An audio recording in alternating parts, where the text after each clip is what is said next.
Dans la famille des Marseillais, ceux qui résident encore dans la cité phocéenne sont désormais minoritaires. Paga, Greg, Kevin et Carla sont, en effet, les derniers à ne pas avoir cédé aux sirènes de Dubaï. Les autres, Jessica, Thibaut, Julien, Manon, Maëva ou encore Benjamin, ont, quant à eux, fait le choix de poser leurs valises dans la capitale des Émirats Arabes Unis, à près de 5000 km de la France. Une destination ensoleillée, mais la production prévient, ce n'est pas pour cette raison que la ville de Dubaï a été choisie comme cadre de vie pour la 10e saison des Marseillais qui débute ce lundi sur W9. Chaque année, on recherche une destination où la météo sera clémente et où les Marseillais pourront être confrontés à des activités différentes de ce qu'ils ont déjà connu, nous explique Florence Fayard, productrice du programme. De plus, dans ce contexte de crise sanitaire, on cherchait un pays avec des frontières ouvertes et prêt à accueillir un tournage. Un anonymat préservé. Jessica Thévenin et son mari, Thibaut Garcia, ont quitté Marseille en 2017. Et hors de question pour les parents du petit Mélone, âgé d'1 an, de faire leur retour dans le sud de la France.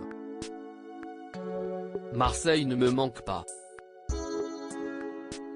La vie là-bas est très différente de celle à Dubaï, nous confie la jeune femme, qui a découvert sa seconde grossesse pendant le tournage. Ici, les restaurants sont encore ouverts, par exemple. Nous sommes vraiment bien. Et puis à Dubaï, nous ne sommes pas connus, donc nous pouvons aller en soirée sans être dérangés. Cet anonymat est un luxe pour celle qui est suivie par 6 millions de personnes sur les réseaux sociaux.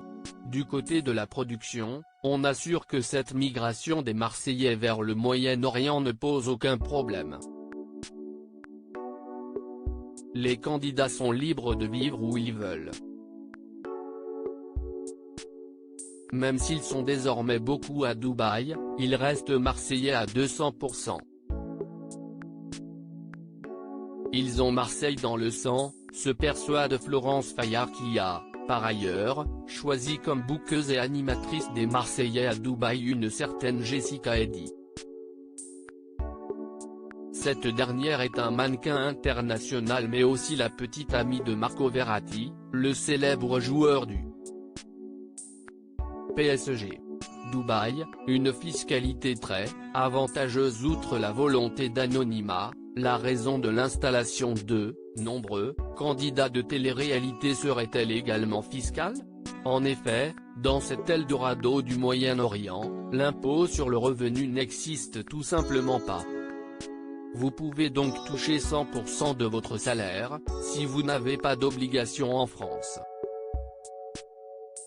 Quant à l'obtention du visa pour s'installer à Dubaï, les démarches sont assez simples et permettent ainsi à ces Marseillais d'opter rapidement pour ce nouveau cadre de vie aux allures paradisiaques.